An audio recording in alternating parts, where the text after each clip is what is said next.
안녕하세요. 구찬호입니다. 오늘은 이탈리아 중부 바스키라는 지역에 위치한 미슐랭 원스타 레스토랑 까사 비사니를 소개해 드리겠습니다. 이번 여행에서는 굉장히 유명한 3스타 레스토랑도 두 군데 방문했었는데요. 음식은 좋았지만 외국인들도 많고 한국 분들도 계셨고요. 뭔가 가족적인 분위기는 좀 덜해서 아쉬움이 있었는데요. 까사 비사니는 제가 기대했던 로컬 분위기의 이탈리안 레스토랑 그 자체라 아주 즐겁게 식사할 수 있었습니다. 그럼 어떤 곳인지 저와 함께 한번 둘러보실까요?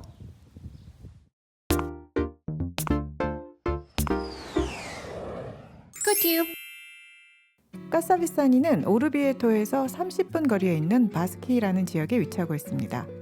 로마에서는 130km 정도 떨어져 있고요. 사실 오르비에토는 움브리아주에 위치하고 있어서 토스카나는 아니지만 토스카나와 경계에 위치한 도시라 토스카나 일정에 끼워서 많이들 여행하는 도시입니다. 까사비사니는 꼬르바라라는 작은 호수변에 위치하고 있어서 경치도 좋은 편입니다. 비사니 가족이 운영하고 있는 이 레스토랑과 호텔은 지안프랑코 셰프님과 아들인 루카 셰프님이 함께 운영하고 있습니다. 지안프랑코 셰프님은 연세가 있으셔서 직접 주방에서 일을 하진 않으시지만 레스토랑에 나오셔서 손님들과 담소를 나누시고 왔다 갔다 하면서 온갖 참견 다 하고 다니십니다. 저는 이런 분위기가 너무 좋았는데요. 먼 나라에서 온 말 안 통하는 이방인인 저희를 너무나 친절하게 가족처럼 맞아주셨고 지안프랑코 셰프님이 영어를 전혀 못하세요. 그럼에도 불구하고 영어할 줄 아는 직원 불러오라고 해서 저희와 대화하려고 노력해 주셔서 너무 재미있는 저녁 시간을 보냈습니다. 지안프랑코 셰프님이 51년생인데 젊었을 땐 TV 출연도 많이 하시고 꽤 영향력 있는 셰프였다고 하더라고요. 최근에는 좀 재미있는 기사에서 셰프님 이름을 보게 됐는데 하인즈에서 출시한 캔 까르보나라가 문제였습니다. 하인즈가 이탈리아의 문화와 음식을 망치려 한다고 부끄러운 줄 알라며 목소리를 내셨는데요. 이탈리안 셰프님들의 자국 음식에 대한 자부심을 알 수 있는 기사였습니다. 까사 비사니에선 호텔도 함께 운영하고 있는데요. 물론 레스토랑만 이용해도 되지만 저녁 식사 땐 술도 한잔하고 그래야 해서 호텔도 함께 예약을 했습니다. 객실은 딜럭스 수페리어와 주니어 스위트로 나뉘어 있는데요. 딜럭스 수페리어는 2인 조식 포함 350유로, 주니어 스위트는 2인 조식 포함 450유로입니다. 저희는 조금 작은 객실인 딜럭스 수페리어에 투숙했습니다. 방 안에는 이렇게 원형의 식탁과 의자가 놓여 있었고요. 테이블 위에는 웰컴 프루트도 준비되어 있었습니다. 포도, 사과, 체리, 살구, 자두입니다. 테이블 옆으로는 TV가 놓인 데스크가 보입니다. 에스프레소 머신도 준비되어 있고요. 에스프레소 머신은 귀여운 12X7, 그 옆엔 장미꽃도 한 송이 꽂아 두었네요. 뒤쪽에는 커다란 킹베드 준비되어 있고요. 욕실도 좀 보겠습니다. 욕실도 사이즈는 그다지 크지 않은데요. 인테리어는 고급스럽게 잘 되어 있었습니다. 욕조는 없고 샤워 부스만 마련되어 있었는데요. 샤워기와 수전이 아주 클래식하고 예뻤습니다. 샤워부스 앞으로는 변기와 비데 마련되어 있고요. 그 옆에는 대리석 세면대가 준비되어 있었는데 물건들이 많이 놓여 있네요. 뜬금없이 구형 TV도 한 대 놓여 있었고 어메니티들도 준비되어 있었습니다. 상자 안에 필요한 것들 넣어 두었고요. 창문 밖 경치는 이 정도, 호수가 바로 보이진 않고요. 건물 외관의 모습입니다. 건물 앞으로는 정원 공간이 있고요. 보통 식전주는 야외에서 마시는 경우가 많은데 밤엔 아직 쌀쌀해서 외부 좌석을 오픈하지 않은 상태라 간단히 정원 산책만 했습니다. 객실에서는 호수가 잘 보이지 않지만 정원으로 나오면 이렇게 꼬르바라 호수를 볼 수 있습니다. 슬슬 해가 넘어가고 있네요. 외부 공간을 오픈하면 이런 분위기가 되는데요. 날 좋을 때 외부에서 식전주를 즐기는 것도 아주 기분 좋을 것 같습니다. 이곳은 식전주를 마시는 바 공간입니다. 이 식전주 문화라는 게 저희에게는 좀 익숙하지 않은데 이탈리아나 프랑스에 가보면 식전주를 1시간 이상 마시면서 동행들과 담소를 나누는 모습을 흔히 볼 수 있습니다. 저희도 이곳에서 스파클링 와인을 한잔 했는데요. 차분한 분위기의 라운지 공간이 아주 마음에 들었습니다. 식전주와 함께 먹을 수 있는 간단한 음식들도 서브됐는데요. 우선 빵이 조금 나왔고요. 아뮤즈부시로 나온 음식들이 빵, 파스타 등등 거의 식사 수준이었던 게 다른 레스토랑과 조금 달랐습니다. 특히 이 음식은 완전 부침개더라고요. 알고 보니 이 레스토랑에 30년 정도 근무하신 일본인 셰프님이 계시다는데 약간 동양적인 터치가 들어간 게 아닌가 하는 제 뇌피셜입니다. 식전주 한잔하고 레스토랑 안으로 들어왔습니다. 내부 분위기 아늑하고 좋죠. 조리 공간을 볼 수 있는 유리창엔 프레임을 덧대어 액자처럼 연출했습니다. 제가 사진을 찍으니 직원들이 창문 너머 손을 흔들어 주시기도 했습니다. 직원분들이 다들 너무 친절하셨어요. 다른 손님들은 식전주를 1시간 넘게 마시는데 이 빨리빨리의 민족 꼬레한 2명만 1등으로 레스토랑 입성해 식사를 시작합니다. 저희는 비욘디 산티 한 병 마셨고요. 뒤에 보이는 소믈리에 아저씨도 진짜 너무 친절하셨어요. 형식적인 친절이 아니라 정말 고객들을 가족같이 맞아주셨는데 트레디셔널한 이탈리안 레스토랑 경험하고 싶은 분들께 추천드릴 만한 곳입니다. 메뉴도 좀 보겠습니다. 단품 메뉴를 골라 2코스로 구성할 수 있는 캐주얼한 테리토리 메뉴가 있고요. 정찬 메뉴인 구르메 메뉴가 있는데요. 테리토리 메뉴는 약간 캐주얼한 공간에서 식사를 하게 됩니다. 일반적인 트라토리아 같은 곳이라고 보면 되고, 구르메 메뉴는 조금 더 우아한 공간에서 식사를 하게 됩니다. 3코스와 디저트가 나오는 피콜로 메뉴는 145유로, 6코스와 디저트가 나오는 그란데 메뉴는 235유로입니다.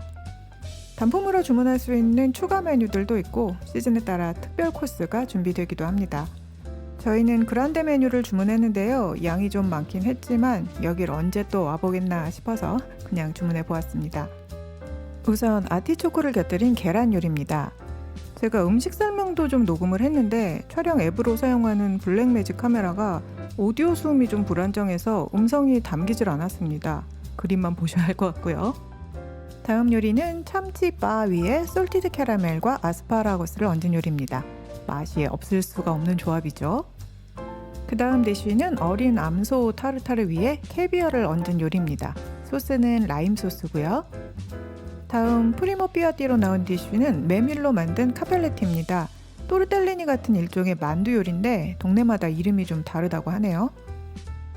이어서 프리모 삐아띠가 하나 더 나왔습니다.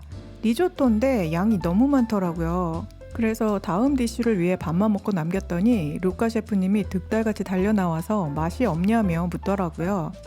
그런 거 아니고 우리가 원래 먹는 양이 좀 적은데 셰프님 음식 다 먹어보고 싶어서 그란데 메뉴 주문한 거다. 신경 쓰지 마시라고 잘 말씀드렸습니다. 리조또는 아주 맛있었습니다. 그리고 메인 나오기 전 세컨 브레드가 나왔는데 빵까지는 도저히 못 먹겠더라고요.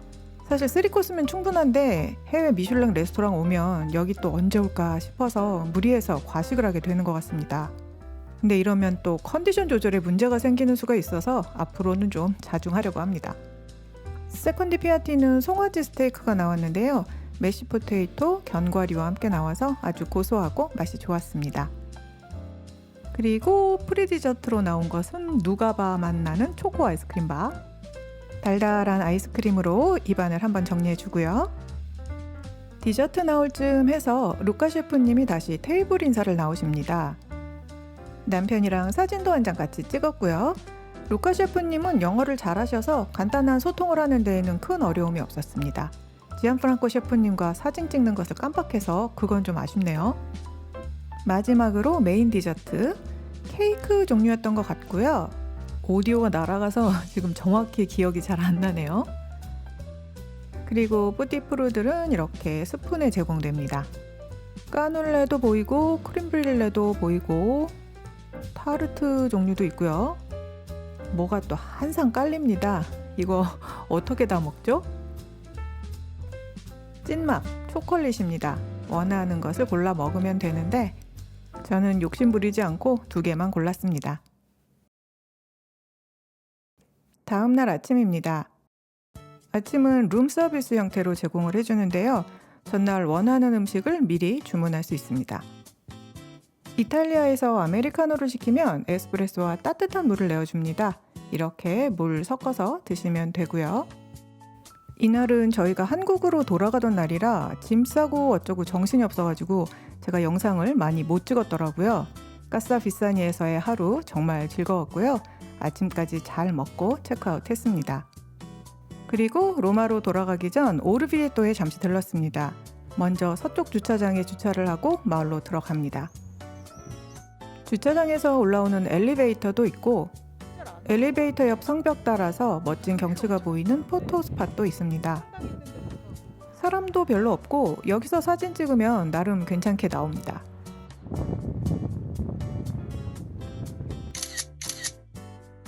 오르비에토 마을 안으로 들어가 봅니다. 저희는 7년 만에 재방문이었는데 유럽 도시들은 몇십 년 지나서 가도 신기할 정도로 똑같습니다. 방문 당시 오르비에토 인피오레의 축제 기간이었는데 봄을 알리는 꽃축제입니다. 여기서 저 뱅뱅 돌아가는 모빌 샀던 거 기억이 나네요. 지금도 저희 집 중문 유리창에 붙어 있습니다. 두오모 성당도 여전하고요. 도시 규모에 비해 두오모가 굉장히 큽니다. 파사드를 한 앵글에 담기가 굉장히 힘들 정도입니다. 시에나 대성당의 영향을 받았다고 하는데 상당히 비슷한 모습입니다. 검은색과 흰색 대리석으로 이루어진 성당 내부 모습도 시에나 대성당과 상당히 비슷해 보입니다. 오르비에토 성당은 볼세나의 기적으로 알려진 성혈이 묻은 성체포가 모셔진 곳으로도 유명한데요. 성체포는 별도의 예배당에 따로 안치되어 있습니다. 저희도 초 하나 봉헌하고 기억을 더듬어 7년 전 방문했던 트라토리아를 찾아가 봅니다. 미슐랭 가이드에 여러 번 이름을 올린 곳입니다. 식당도 뭐 하나 달라진 것 없이 똑같았습니다. 7년 전과 똑같은 와인을 주문하고 7년 전과 똑같은 메뉴를 주문해 봅니다. 트러플이 올라간 피치 파스타, 쉐어하겠다고 하면 아예 2개의 그릇에 나눠 담아줍니다. 먹다 보니 피치가 너무 맛있어서 이번엔 아마트리치아나 소스로 하나 더 시켰습니다. 안심 스테이크도 주문했는데요. 스테이크 위에도 트러플을 갈아줍니다. 유쾌하고 친절하신 사장님도 여전하시고요. 육즙 촉촉한 스테이크도 여전히 맛있었습니다.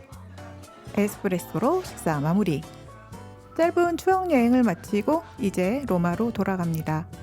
오르비에토에서 로마 공항까지는 1시간 40분 정도의 거리로 마지막 일정으로 끼워 넣기 괜찮습니다. 드디어 피우미치노 사인이 보이네요. 렌터카 잘 반환하고 공항으로 들어왔습니다. 탑승 시간까지는 라운지에서 좀 쉬었는데요. 사람도 많고 먹을 것도 별로 없었습니다. 드디어 출발! 즐거운 이탈리아 여행이었습니다. 차오 이탈리아! 국적기 특전 비빔밥도 먹어주고 저는 바로 쿨쿨 잠들었는데 남편은 영화를 보면서 시간을 때우더군요. 세컨밀은 죽으로 속 좀 달래고 장거리 비행 끝에 드디어 인천 도착. 돌아올 때는 제트기류 덕분에 그나마 비행시간이 1~2시간 덜 나오니 다행입니다. 이제 공항버스 타고 집에 가야죠. 여행을 떠날 때는 늘 설레는 마음이고 돌아오는 길이 아쉽게 느껴지기도 하지만 인천공항에 딱 도착하면 또 굉장한 안도감이 들기도 합니다. 돌아올 곳이 있기에 떠나는 길이 설렐 수 있는 것 같습니다.